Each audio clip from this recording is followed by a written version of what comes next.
BJP ಶಾಸಕ ಮುನಿರತ್ನ ಅವರ ಮೇಲೆ ಮೊಟ್ಟೆ ದಾಳಿ ವಿಚಾರಕ್ಕೆ ಸಂಬಂಧಪಟ್ಟಂತೆ ಈಗ ರಾಜಕೀಯ ಜಟಾಪಟಿ ಕೂಡ ಜೋರಾಗ್ತಾ ಇದೆ.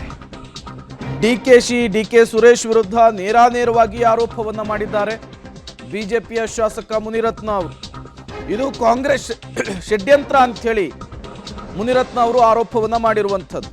ಮುನಿರತ್ನ ಅವರನ್ನೇ ಗೂಂಡಾಗಳನ್ನ ಕರೆಸಿಕೊಂಡಿರಬಹುದು ಅಂತ ಹೇಳಿ ಡಿಕೆ ಸುರೇಶ್ ಟಾಂಗ್ ಕೊಡುವಂತಹ ಕೆಲಸವನ್ನ ಮಾಡಿದ್ದಾರೆ. ಇದು ಈಗ ದೊಡ್ಡ ಮಟ್ಟದಲ್ಲಿ ರಾಜಕೀಯ ಕೆಸರೆರಚಾಟಕ್ಕೂ ಕೂಡ ವೇದಿಕೆಯನ್ನು ಕಲ್ಪಿಸಿರುವಂಥದ್ದು. ನಿನ್ನೆ ಯಾವಾಗ ಮೊಟ್ಟೆಯಿಂದ ದಾಳಿ ಆಯಿತು ಆ ಜಾಗದಲ್ಲಿಯೇ ಪ್ರತಿಭಟನೆಗೆ ಕೂರ್ತಾರೆ.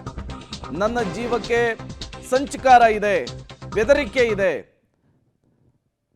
ಸಿಎಂ ಸಿದ್ದರಾಮಯ್ಯನವರು, ಡಿಸಿಎಂ ಗೃಹ ಸಚಿವ ಜಿ ಪರಮೇಶ್ವರ್ ಅವರು ಬರಲೇಬೇಕು ಅಂತ ಹೇಳಿ ಪಟ್ಟನ್ನ ಹಿಡಿತಾರೆ. ಜೊತೆಗೆ ಈ ದಾಳಿ ಆಗೋದಕ್ಕೆ ಕಾರಣ ಡಿಕೆ ಸುರೇಶ್ ಮತ್ತು ಡಿಕೆ ಶಿವಕುಮಾರ್ ಮತ್ತು ಕುಸುಮಾ ಹನುಮಂತರಾಯಪ್ಪ ಅಂತ ಹೇಳಿ ಗಂಭೀರ ಆರೋಪವನ್ನು ಮಾಡ್ತಾರೆ. ಇದೇ ಆರೋಪ, ಇದೇ ಮೊಟ್ಟೆ ದಾಳಿಯ ವಿಚಾರ ಈಗ ದೊಡ್ಡ ಮಟ್ಟದ ರಾಜಕೀಯ ಜಟಾಪಟಿಗೂ ಕೂಡ ವೇದಿಕೆಯಾಗಿರುವಂಥದ್ದು.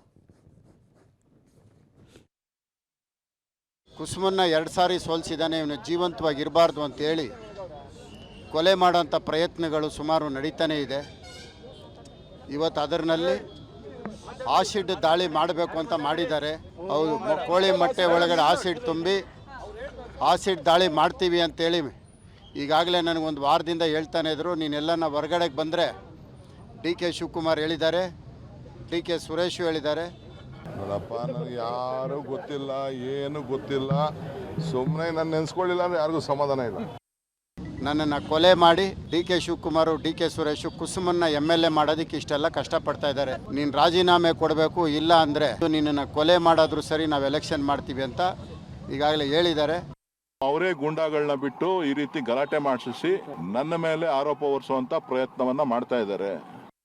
ಡಿಕೆ ಸುರೇಶು, ಡಿಕೆ ಶಿವಕುಮಾರು, ಮತ್ತೆ ಇಲ್ಲಿ ಸೋತಂತ ಕುಸುಮ, ಅವ್ರ ತಂದೆ ಹನುಮಂತರಾಯಪ್ಪ ಎಲ್ಲರೂ ಸೇರಿ ಆಸಿಡ್ ದಾಳಿ ಮಾಡಬೇಕು ಅಂತ ಮಾಡಿದ್ದಾರೆ.